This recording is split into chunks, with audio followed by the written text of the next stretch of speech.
유다 백성, 하나님 백성들이 바벨론 포로로 잡혀갔단 말이에요. 이거 포로 생활이에요. 다니엘과 새 친구들처럼 왕궁에서 호화롭게 선발돼 가지고 하는 포로들도 있지만은 이 에스겔이 살던 이 지역 그발 강가 이런 곳에서 낮이면 40도가 넘는 뙤약볕에, 이 이라크 지역 아닙니까? 그 오늘날 이라크 지역 거기에서 노동에 막 동원되는, 그죠? 막 이 공사에 동원되는 이런 포로들이 대부분이었어요. 그러니까 사로잡힌 네 민족, 하나님이 그렇게 말씀하시거든요. 이들이 우리가 생각할 때에는 후회하고 반성하고 막 하나님을 찾고 그럴 것 같잖아요. 그런데 전혀 그러지 않아요. 불평만 더 늘고 짜증만 더 늘고 삐딱함만 더 늘어난 거예요. 에스겔 2장 3절에 주님께서 당신의 선지자를 포로민들에게 보내시면서 뭐라고 하시냐? 인자야, 내가 너를 이스라엘 자손 곧 패역한 백성 나를 배반하는 자에게 보내노라 라고 했어요. 모든 사람은 아담 안에서 죄를 지어 하나님께 반역한 상태입니다. 그게 하나님의 진단이에요. 그래서 우리 진짜 기도하고 현장에 임해야 됩니다. 인간적인 말로 설득하고 구슬릴 수 있는 대상이 아니에요. 허물과 죄로 죽었는데 말씀에 어떻게 반응을 하겠습니까? 하나님의 신이라야 되는 줄로 믿습니다. 하나님의 신의 충만함으로 하나님의 신의 인도함을 받아서 성령께서 내적 부르심을 해줘야 복음에 반응을 할 수가 있는 것이다. 근데 그렇게 생각하지 않고 복음을 전해보니까 막 반대하거든요. 그러니까 상처받아요. 내가 막 복음 얘기를 살짝 꺼냈는데 뭐 사람이 돌변해가지고 막 달려들거든. 그러니까 야, 이거 현장이 어렵다, 못하겠다. 오해하지 말아야 됩니다. 죄인은 기본값이 반역이고요, 하나님의 특별한 은혜라야 복음으로 나아오게 되는 겁니다. 이 이스라엘 백성을 주님은 패역한 자, 배반한 자, 범죄자 이렇게 부르시는데 각각 정치적인 폭동, 그리고 배은망덕한 배신, 이 두 번째가 의미가 크죠. 은혜를 막 입었는데 하나님 지으신 공기 마시고 하나님 지으신 땅 위에 살면서 하나님 지으신 거 다 먹고 마시면서 하나님 없다 그래요. 배은망덕한 배신, 그리고 범죄 뭐죠? 법의 파괴입니다. 하나님의 십계명을요 매일 어겨요. 그러면서 잘한다고 생각해요.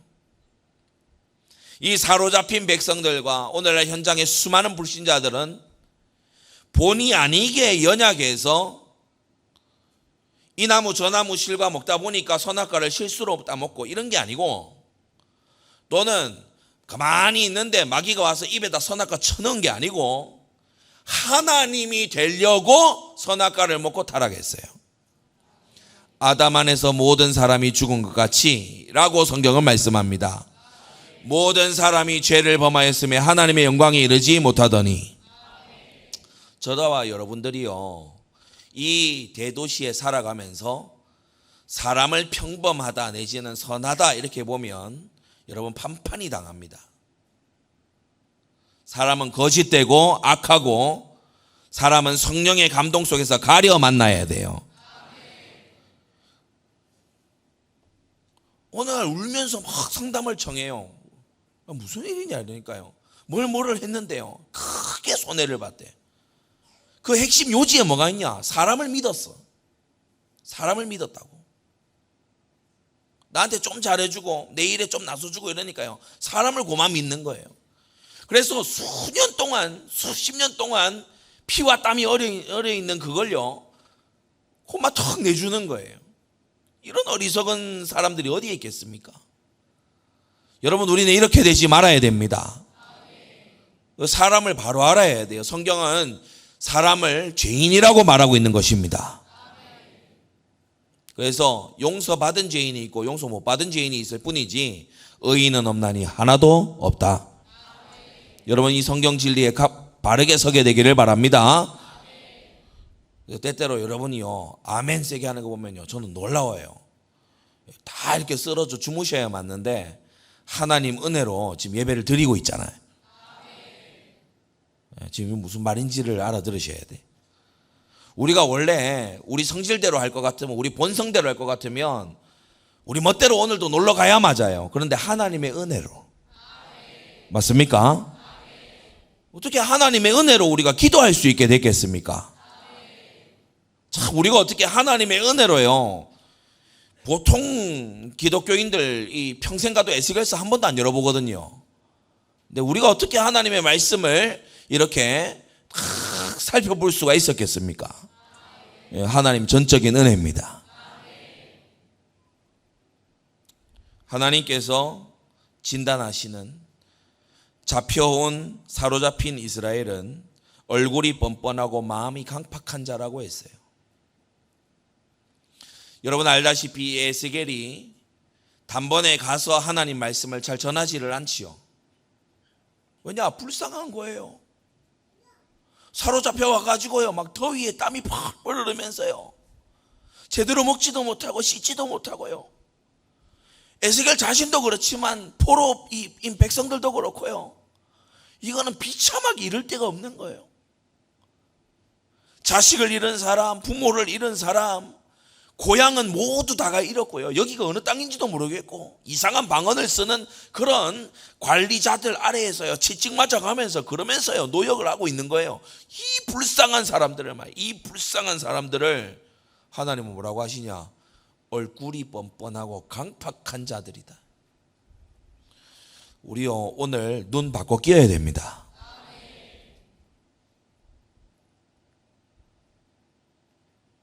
죄를 죄라고 안 하고 문제라고 하니까 내가 피해자가 되잖아요.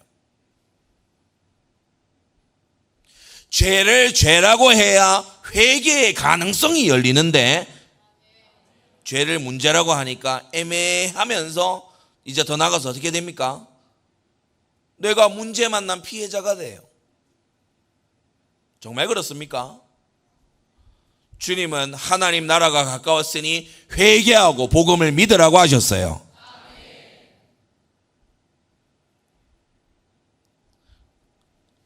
그래서 우리가 우리 자신과 우리 주변에 있는 사람들을 바르게 보는 하나님의 관점이 열리게 되기를 바랍니다.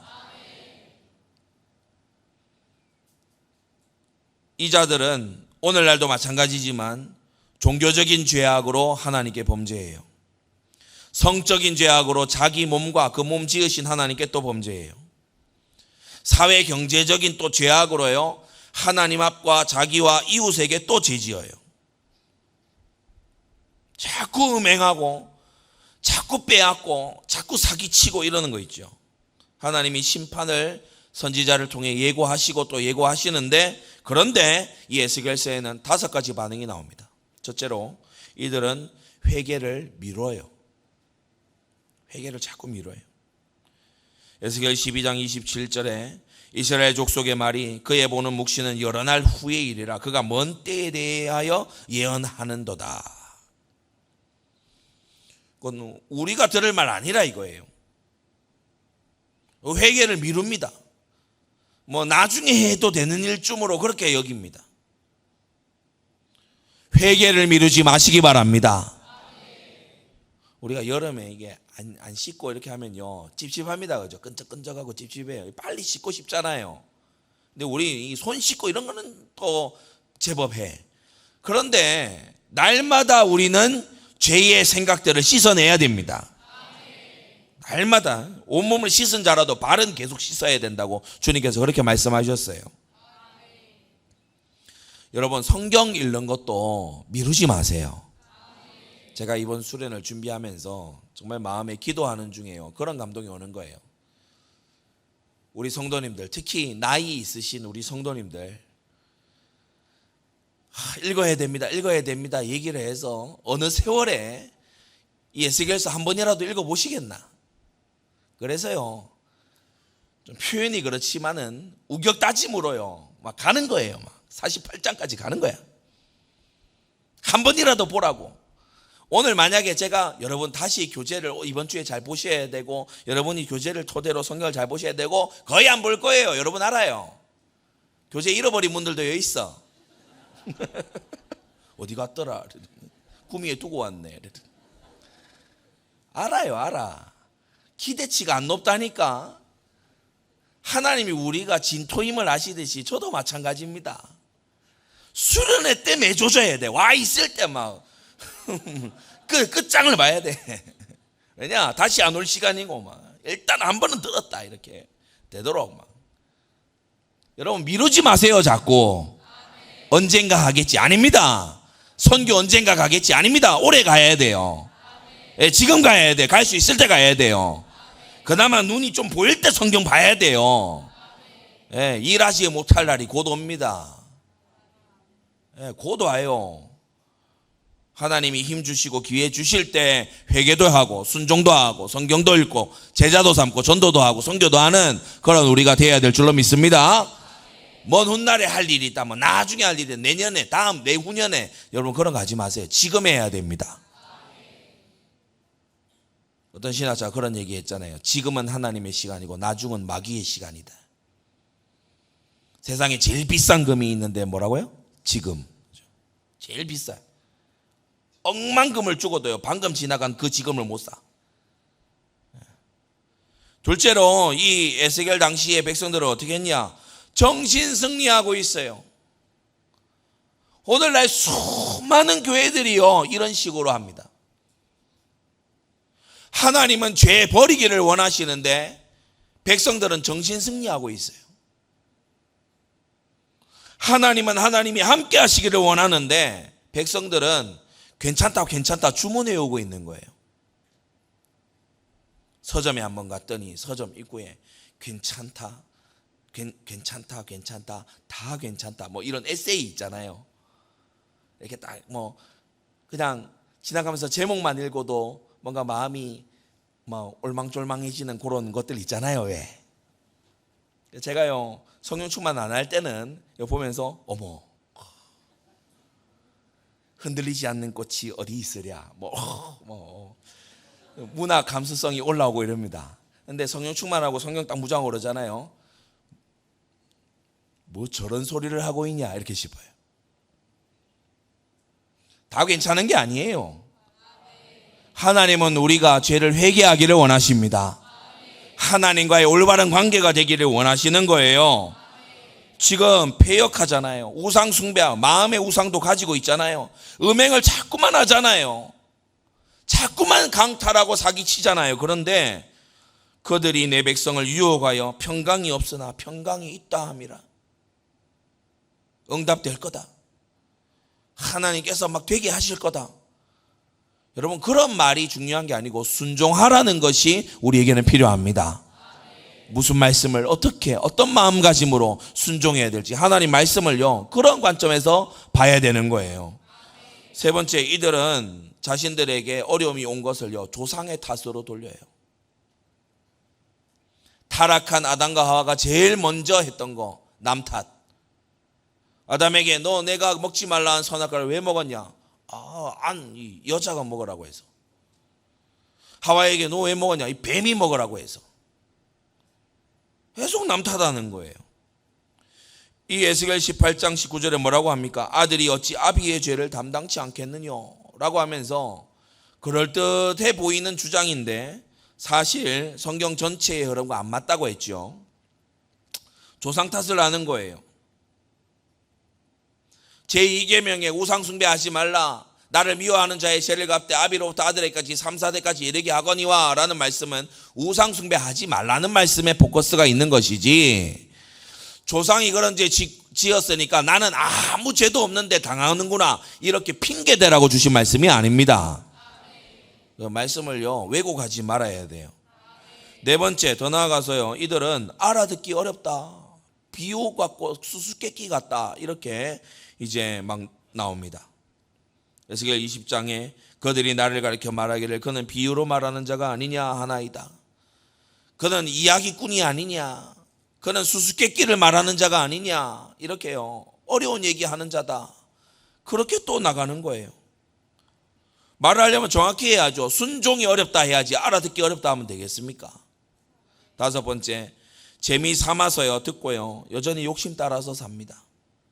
에스겔 33장에 주님께서 다시 에스겔을 파수꾼으로 이 사로잡힌 백성들에게 보내시는데 이들의 반응이 가관이에요. 자, 가서 여호와께로부터 무슨 말씀이 나오는가 들어보자. 야, 오늘 메시지는 어떤지 한번 들어보자. 내 백성처럼 네 앞에 앉아서 네 말을 들으나 그대로 행치 아니한다고 했어요. 듣는데 행동은 안 바뀌어요. 듣는데 말하고 행동하는 건 그대로야. 이는 그 입으로는 사랑을 나타내어도 마음은 이욕을 쫓음이라. 욕심을 쫓음이라. 성도 여러분, 오늘 우리는 들은 바 말씀을 준행할 의지를 갖고 말씀 들어야 됩니다. 이런 이스라엘 백성들에게, 포로된 이스라엘 백성들에게 주님께서 23장에 말씀하시죠. 나 주 여호와가 말하노라. 우리 그 부분 다 같이 한번 읽을까요? 주보에 있는 거. 나 주 여호와가 말하노라. 시작. 나 주 여호와가 말하노라. 내가 군대를 거느리고 와서 치게 하여 그들로 학대와 약탈을 당하게 하리니 그 군대가 그들을 돌로 치며 칼로 죽이고 그 자녀도 죽이며 그 집들을 불사르리라. 이와 같이 내가 이 땅에서 음란을 그치게 한즉 모든 여인이 경성하여 너희 음행을 본받지 아니하리라. 아멘. 원래 이스라엘 백성은 열국을 향한 제사장 나라입니다. 하나님을 섬기고 하나님께부터 축복받아서 모든 천하 열국에게 하나님의 사심을 알리도록 부름받은 제사장 나라예요. 그런데 이들이 고만 음행하고 우상숭배하고 타락하고 그러는 거예요. 그래서 하나님은 이들에게 존귀한 직분을 주신 것만큼 이들을 심판하셔서 이들이 당하는 것을 열국이 보고 음행을 버리게끔, 죄를 버리게끔. 자, 하나님께로부터 축복받고 하나님께로부터 막 은혜 입어서 열국이 감동받아서 죄를 버리는 경우도 있고, 하나님께로부터 징벌을 받고 열국이 두려워서 죄를 버리는 경우도 있어요. 열국이 죄를 버리게 한다라는 하나님의 목적은 변함이 없습니다. 그 뜻은 이루어집니다. 세계를 복음화하고 모든 민족 가운데 하나님 택하신 자가 돌아오게 하는 일은 반드시 이루어집니다. 그런데 어떻게 쓰임받을 거냐는 거예요. 축복의 그릇으로 쓰임받을 거냐, 저주의 그릇으로 쓰임받을 거냐. 큰 집에는 금그릇, 은그릇, 많은 그릇들이 있는데 어떤 것은 귀 쓰고 어떤 것은 천이 쓰는데 어떻게 쓰임받을 거냐.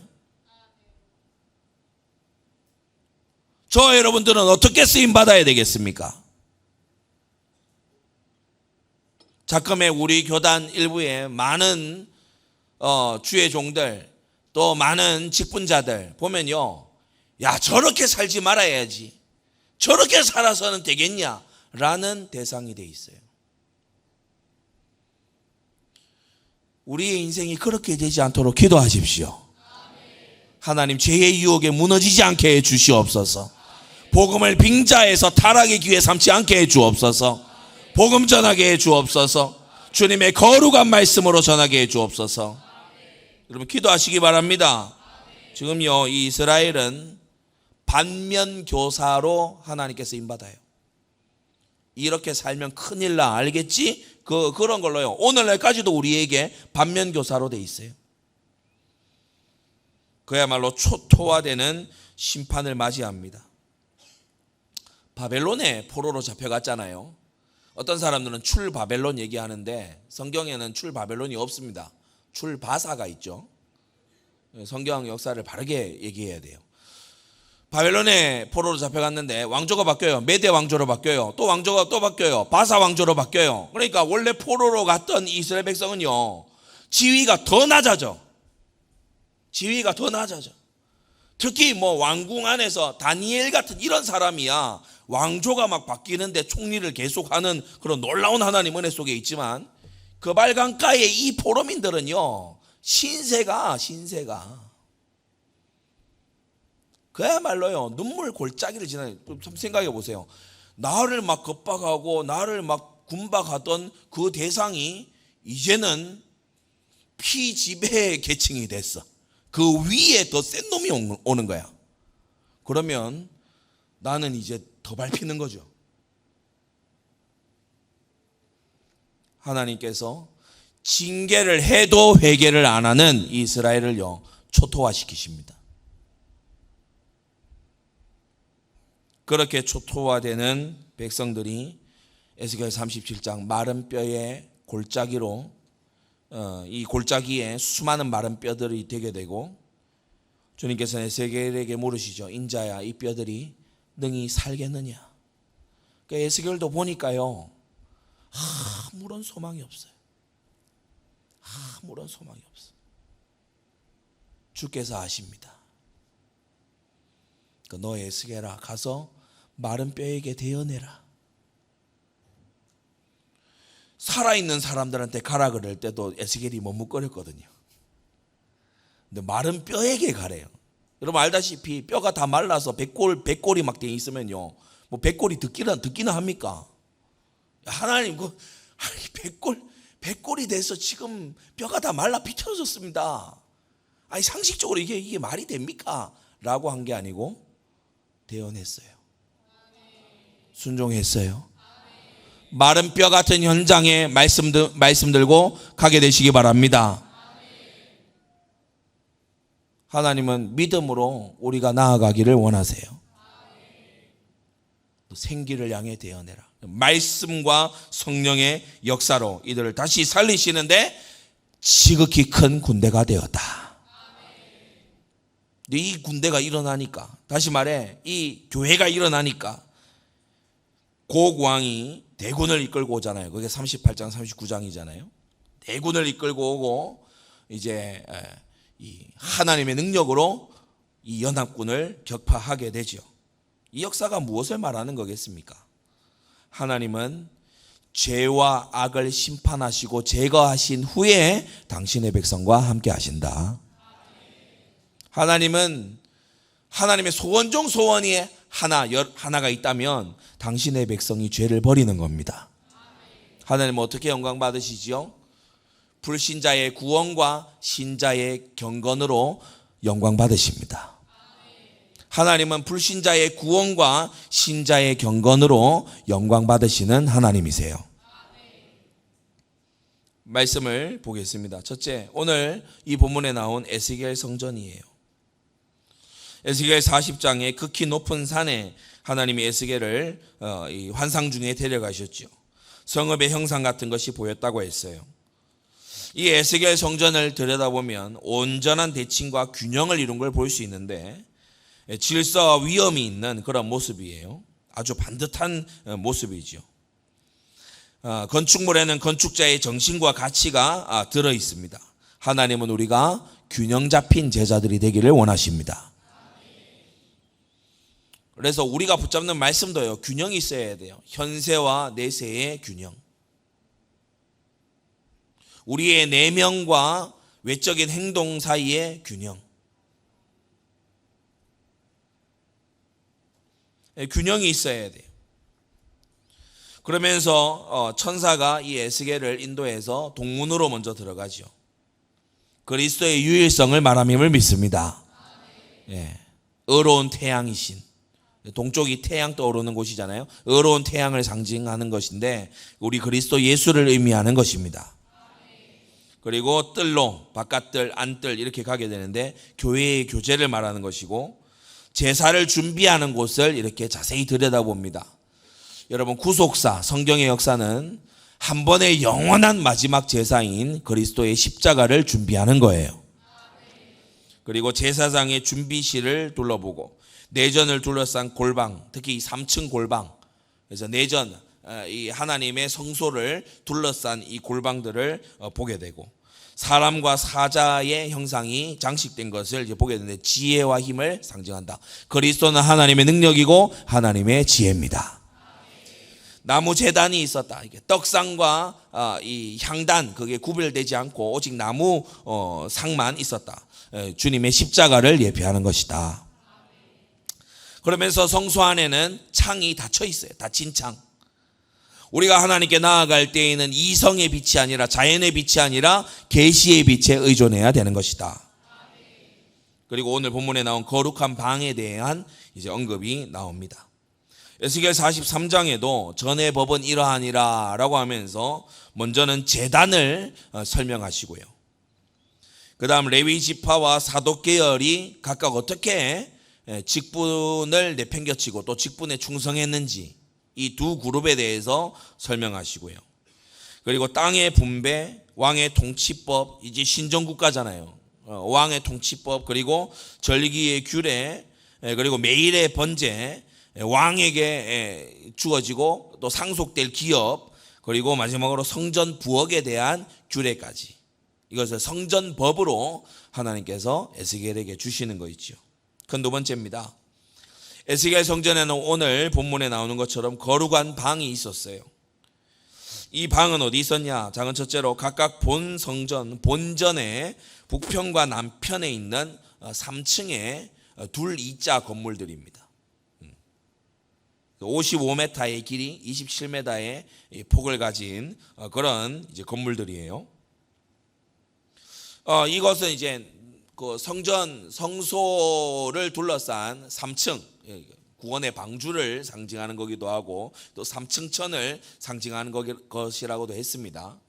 이제 하나님의 진리를 수호하는 그러한 의미다 말씀드렸어요. 근데 이것과는 별개로 다른 어떤 동이 있는 거예요. 다른 건물들이 있는 거예요.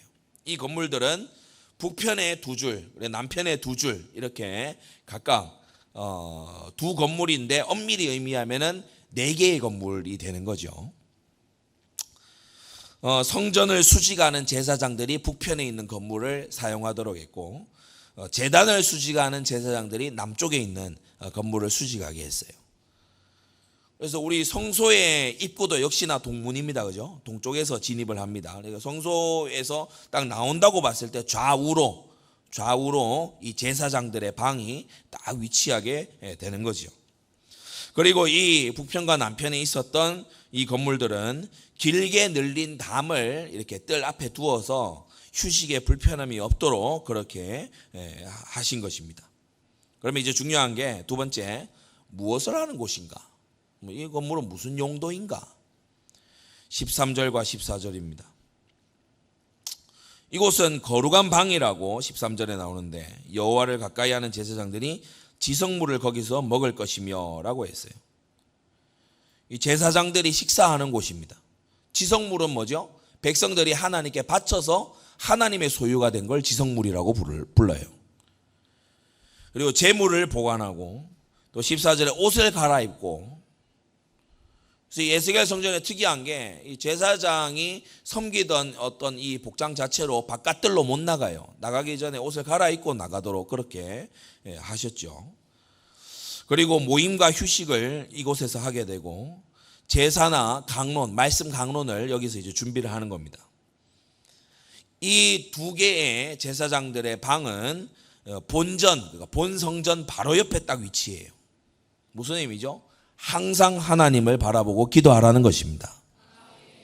그 중보기도 하고 후대 제사장들을 교육하고 레위인들, 성전의 안뜰 바깥뜰에서 이렇게 오며 가며 섬기는 이 레위인들을 관리 감독하는 그러한 자리인 거죠. 또 이 건물들은 바깥뜰로 나가기 위해서 반드시 거쳐야 되는 남문과 북문의 바로 딱 앞에 위치해 있어요. 이것은 성도들을 문안하고 교육하고 사역하고 권면하고 상담하는 이러한 일들을 하게 되는 역할이다.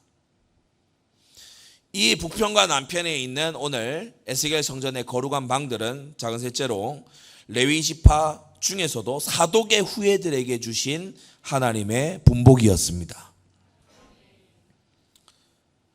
내전벽의 골방들과 별개로 이 성전 안에 이러한 이 방들을 하나님이 주셨죠. 근데 여기에서 이제 더 나아가서 이스라엘 전체 땅을 다시 분배한단 말이에요.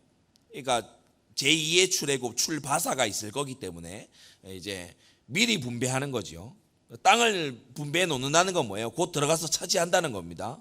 민수기의 의미잖아요. 근데 그 분배된 땅의 제일 센터, 제일 중앙, 거기에 이제 성소가 자리하고 성소를 둘러싼 약 2만 5천 평의 그 땅이 있어요. 그것을 이 사독 계열 제사장들의 소유로 주세요. 그 이유가 뭐죠? 에스겔 48장 11절에 이 땅으로 사독의 자손 중 거룩히 구별한 제사장에게 돌릴지어다. 그들은 직분을 지키고. 뭘 지켰다고요? 예, 직분을 지키고. 우린 성경을 또 배우게 됩니다. 하나님은 직분 지킨 자에게 축복하신다. 이스라엘 족속이 그릇할 때에 레위 사람의 그릇한 것처럼 그릇하지 아니하였느니라. 44장 15절에도 이스라엘 족속이 그릇하여 나를 떠날 때에 사독의 자손 레위 사람 제사장들은 내 성소의 직분을 지켰은즉. 세상 여론이 다 떠나가고 사람들이요 우상 숭배한다고 즐거워하고 파티하고 막 세상이 난리통이 벌어질 때, 음행 안 하는 사람이 없이 다 음행을 하고 할 때, 막 이렇게 저렇게 술수 쓰면서 사니까 나도 부자 되고 너도 부자 됐냐, 뭐 누구는 부자 됐다 그러대 라고 할 때 묵묵하게 직분을 지켜온 사독 계열의 제사장들이었다.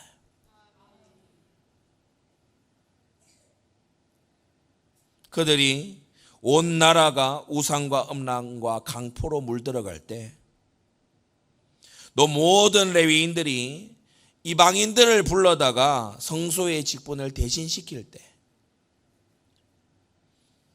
서울에 그런 거 많지요. 오전에도 언급했지만 서울에 그런 거 많습니다. 그런 말까지 있다면서요. 알바스찬, 크리스찬이 아니고 알바스찬. 제가 어떤 한 분 만났는데 이분은 교회 돌아다니면서 반주하고 돈 받는 그 사람이에요. 교회들이 이렇게 찾는데요. 여러분, 성도들 가운데 믿음의 이 사람들 가운데서 반주할 사람 없으면 무반주로 찬송하면 됩니다. 그런데 이 친구는요 보면 신앙도 없어요. 그냥 이 피아노 전공한 거야. 그것뿐이야. 그런데 예배 때 그런 걸 시키는 거예요. 믿는 뭐 성도 그런 것도 아니야. 그런데 교회 행사에 이런 데요 불러다가 공연시키고 이래요. 레위인들이 이방인을 불러다가 성소의 직분을 대신시키는 거죠. 근본적으로 왜 그런 줄 아십니까? 하나님의 성소를 싫어하기 때문에 그래요. 직분을 부담스러워하고 싫어하니까. 내가 그 직분을 감당하도록 나를 성장시키고 나를 훈련해서 직분을 감당해야 되겠다, 이게 아니고 그냥 이방인 불러다 맡기는 거예요. 그 시간에 딴짓하죠. 그 힘으로 딴짓합니다. 안 한 건 아니에요. 이방인으로 하여금 아웃소싱 줘서 하게 했어요. 누가 안 한 거 아닙니다. 했습니다. 이방인으로 하여금 하게 했어요. 머리 살살 굴려서. 근데 그게 직분을 감당한 게 아니잖아요. 하나님이 저와 여러분들에게 직분을 주셨지, 그 일 때문에 하나님께서 능력이 없어서 우리 같은 이들을 부르신 줄 아십니까? 하나님이 우리에게 원하시는 것은 우리의 진심 어린 헌신입니다. 오직 사독의 자손들은 성소의 직분을 지켰어요.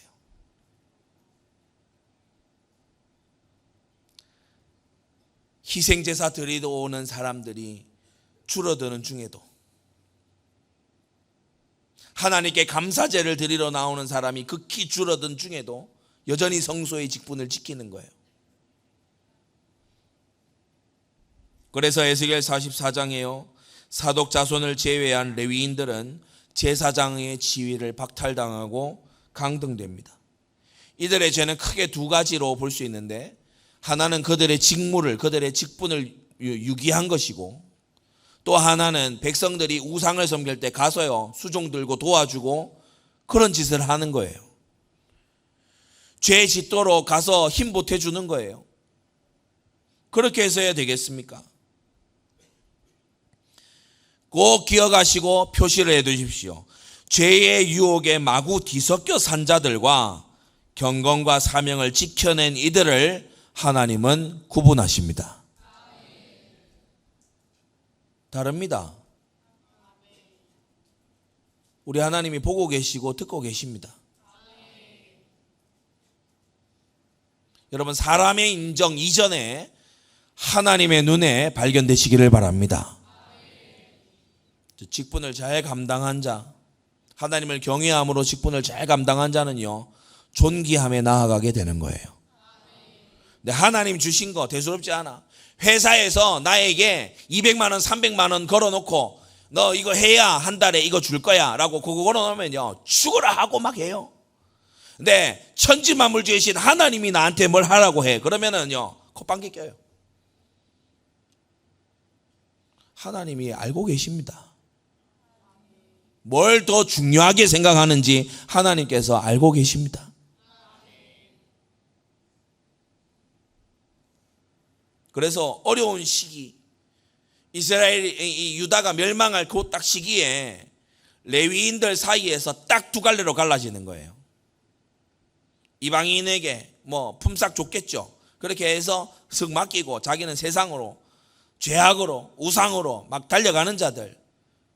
또 한편으로는 사독 계열 이 제사장들은 누가 뭐라고 하든지 뭐 세상이 어떻게 바뀌든지 간에 하나님 주신 직분을 나는 감당한다, 이렇게 가는 두 부류로 쫙 갈라지는 거예요. 여러분, 어느 편에 설 겁니까? 어디에 가서 설 겁니까?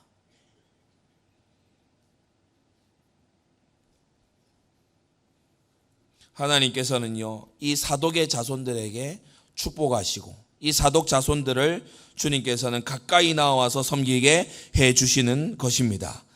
잠언 22장 4절에 겸손과 여호와를 경외함의 보응은 재물과 영광과 생명이라고 하셨어요. 그래서 하나님이 축복으로 주시는 재물은요, 보면 안전해요. 믿음을 위협하지를 않아요. 하나님이 축복으로 주시는 생명의 건강 이런 거 있잖아요. 하나님께서 다 이렇게 영광스럽게 쓸 수 있도록 그렇게 주시는 하나님이십니다.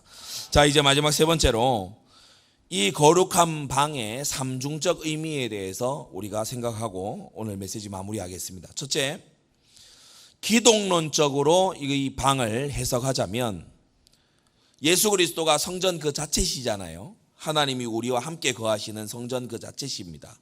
예수 그리스도가 성전 그 자체신데 거룩한 방은 그분의 대속과 중보의 사역을 의미한다. 우리 주 예수 그리스도는 제단을 수식하는 제사장이 되십니다. 십자가에서 대속을 이루신 거 있죠. 그 나무 제단에서 우리의 모든 죄가를 주님께서 전가받으시고 하나님의 공의 앞에 그 죄를 갚으신 주님이시다. 지금도 성령께서는 그 십자가의 보혈의 공로를 택자에게 적용시키신다. 전도의 현장에서 벌어지는 일인 줄 믿습니다. 그래서 우리가 주의 보혈을 들고 가서 복음 전하는 거, 그게요, 아버지가 계획하시고 아들께서 이루시고 성령께서 적용하시는 그 성삼위 하나님의 일에 한복판에 내가 쓰임을 받는 거예요. 너무나 영광스러운 일이죠. 여러분, 성령의 충만함을 덧입게 되기를 바랍니다. 그리스도는 또한 성전을 수직하는 제사장이다. 중보하시는 주님임을 말합니다. 지금도 보좌 우편에서 우리를 위해 친히 기도하시는 분이시다. 둘째로, 성전은 구원론적으로 보자면 성도의 마음입니다. 기독론적으로 보자면 성전은 예수 그리스도고, 구원론적으로 보자면 성전은 성도의 마음이에요. 고린도전서 3장 16절이죠. 너희가 하나님의 성전인 것과 하나님의 성령이 너희 안에 거하시는 줄을 알지 못하느냐. 맞습니까? 예, 우리 마음이 하나님의 성전이고 그리스도의 집입니다. 거룩한 방은 말씀을 듣는 두 귀와 같아요. 하나님께 나아가려면 이 제단, 곧 복음의 비밀로 나아가려면 성경을 듣고 배우기를 바랍니다.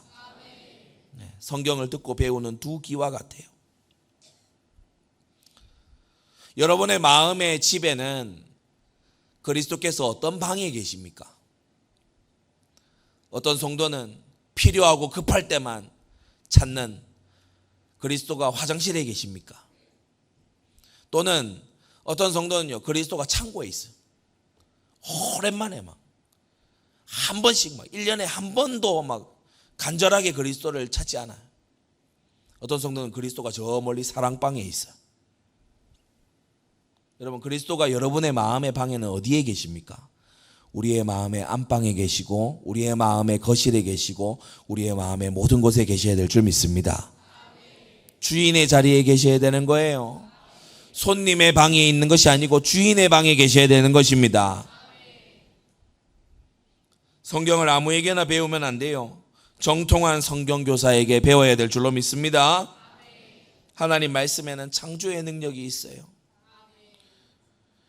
우리가 말씀을 제쳐놓고 막 신비주의로 가는 것도 잘못이지만, 우리가 말씀을 이해해야 된다 그래서 무슨 학원 온 것처럼 말씀을 또 이렇게 보고 나는 이거 다 막 시험 치면 100점 받을 수 있어, 이런 자세도 잘못이에요. 성경은 그런 책이 아니에요. 하나님의 말씀은 살았고 운동력이 있어. 좌우의 날선 어떤 것보다도 예리하여 혼과 영과 및 관절과 골수를 찔러 쪼개는 말씀이다. 여러분, 이 말씀은 창조의 말씀입니다. 빛이 있으라 해서 큰 광명, 작은 광명이 있으라 그래서 태양과 달이 이렇게 있는데, 있어요. 있는데 이게 어떻게 해서 이게 생겨나고 이게 어떻게 해서 돼가는지 지금까지도 사람은 몰라. 말씀이 말씀의 기적을 이루는데 우리가요, 이걸요, 그 메커니즘을 다 이해할 수 있냐? 이해 못해. 그래서 능력의 말씀, 예언의 말씀, 신비한 하나님의 능력의 말씀인 것입니다. 말씀이 우리 안에 자리 잡으면 역사하기 시작하는 거예요. 말씀에는요, 초인간적인 하나님의 역사가 있는 줄 믿습니다. 그러니까 우리의 마음에요, 말씀이 딱 자리 잡는다, 그때 놀라운 일이 일어나게 되는 것이다. 그러면서 세 번째, 교회론적으로 보자면 성전은 역시 예배를 위해 구별된 처소입니다. 구별된 예배 처소예요.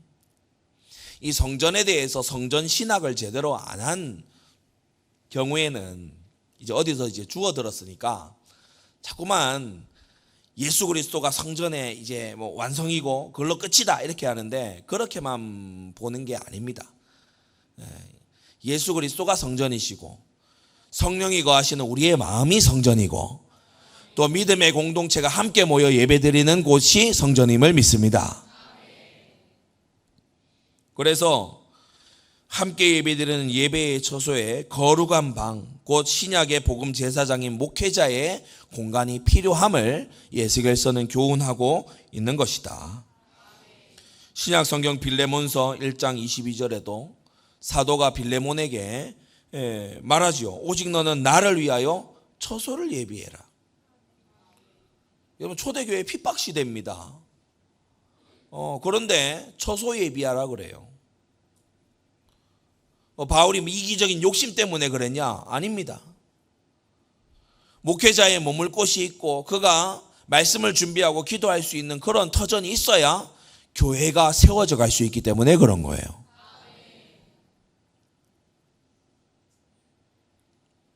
오늘 오후 예배 때 뭐 딱 여기에 있는 내용은 아닙니다만은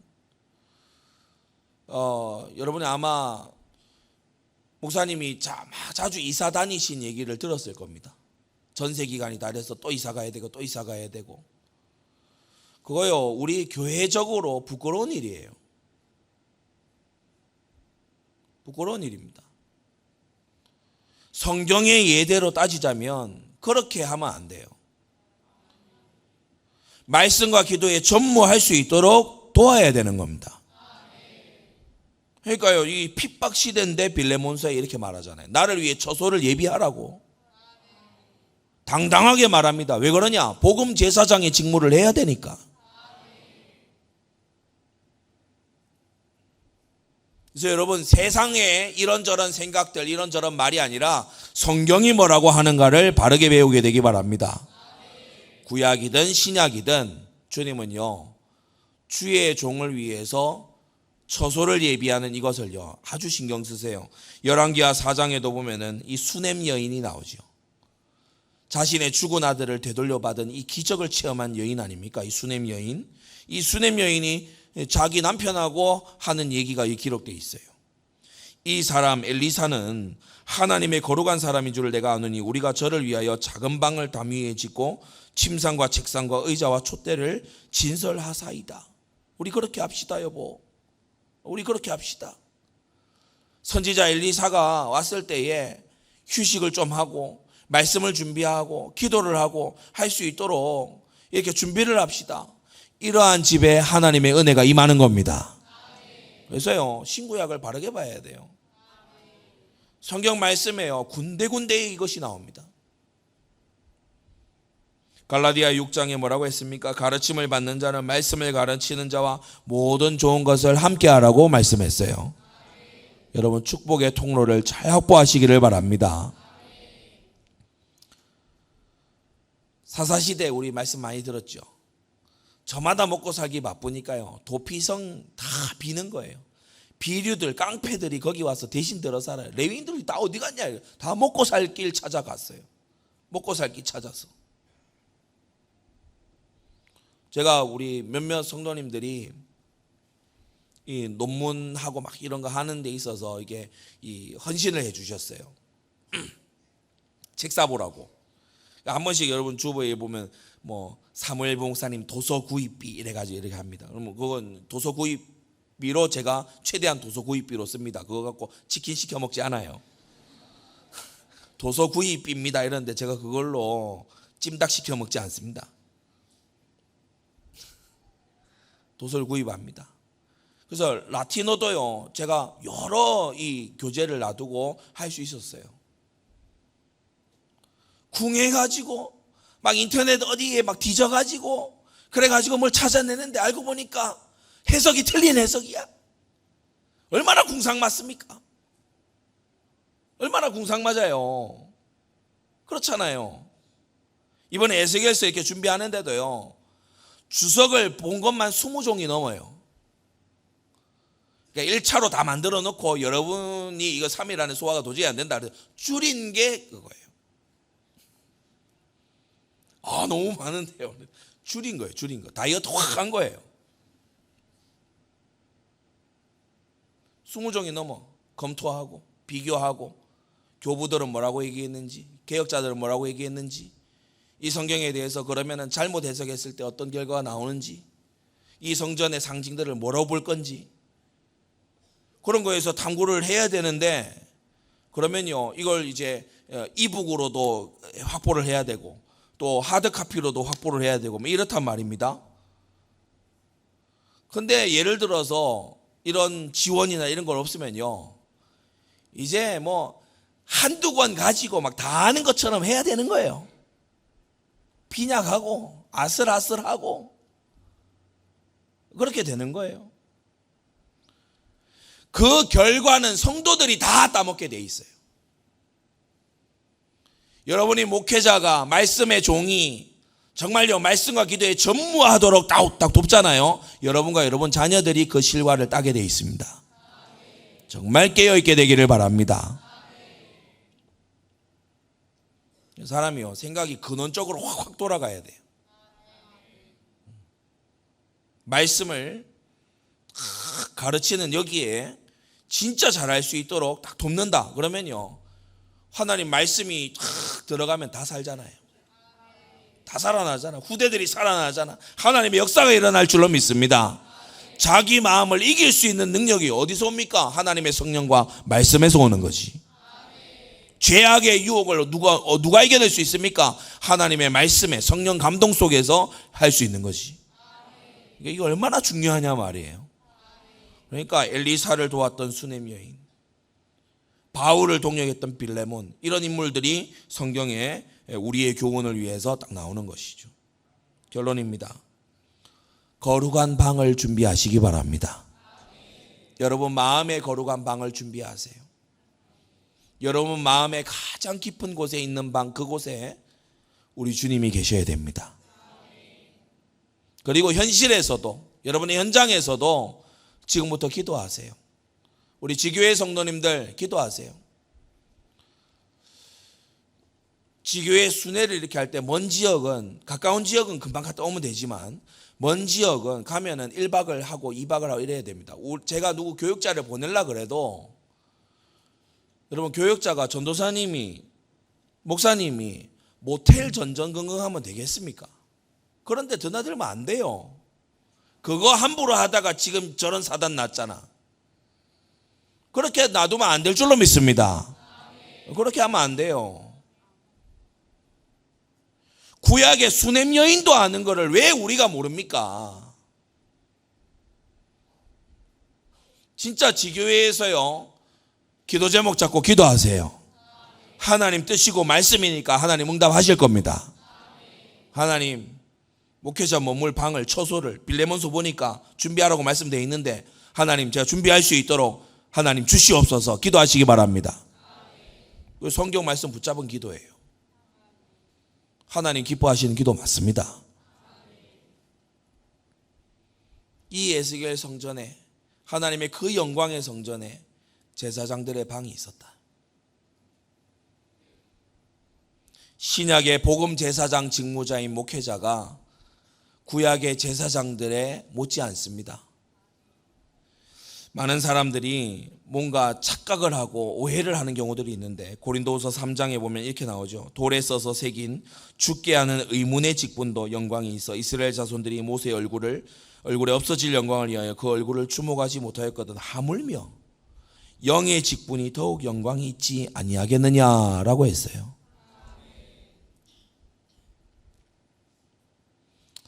그래서 기독교가 나라를 리드하고 문화권을 만들어가고 이럴 때 보면요,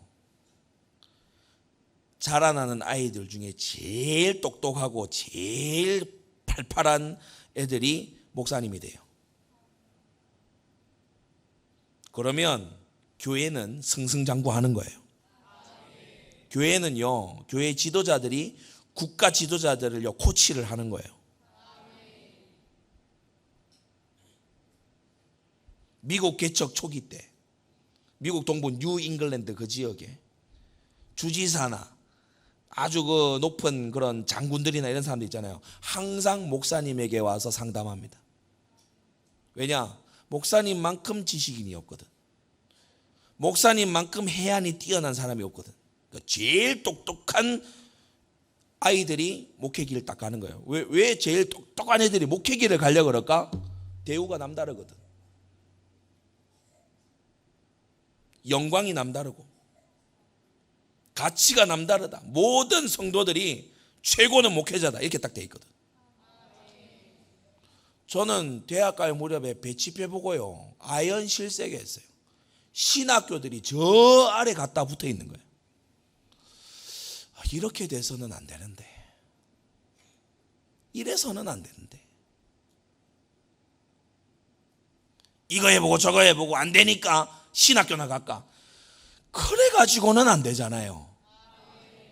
아니 신학교도 그래요. 이 자존심이 있지 어떻게 그렇게 운영을 합니까? 어디에 홀 하나 구해가지고 작게 하더라도 이 거룩한 자존심을 딱 가지고 해야 되는 거, 그런 거잖아요. 우리 성도들도요, 생각 오늘 완전히 다 뜯어 고치시기 바랍니다. 교회가 시대를 정복하고 교회가 국가를 리드하고 그렇게 해 나가는 데 있어서 이 성경의 원리가 너무 중요해요. 여러분이 목회자를 어떻게 대하느냐, 그게요 영적 전쟁의 질서를 좌우합니다. 여러분의 목회자를 어떻게 대우하고 어떻게 여기느냐, 그게요 교회의 파워를 좌우합니다. 꼭 명심하세요. 기도하겠습니다. 거룩하신 아버지 하나님, 오늘 에스겔 성전의 거룩한 방을 우리가 보았습니다. 하나님의 마음속에 있는 이 에스겔 성전에 주님께서는 본전의 좌우로 제사장들의 방을 준비하시고 충성되게 직분을 지켰던 사독계열 제사장들에게 그곳을 선사하시면서 또 그에 더해서 이 이스라엘의 가장 좋은 땅을, 왕도 들어오지 못할 땅을 이 제사장들에게 선사하시면서 주님께서는 주님의 가치를 나타내셨습니다.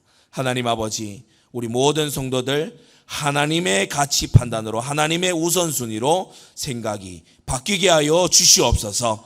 세상의 모든 쓸데없는 생각들이 우리에게서 떠나가게 하여 주시옵시고, 하나님의 말씀의 사상과 생각으로 다시 세팅되도록 역사하여 주시옵소서. 예수 그리스도의 이름으로 기도드리옵나이다. 아멘.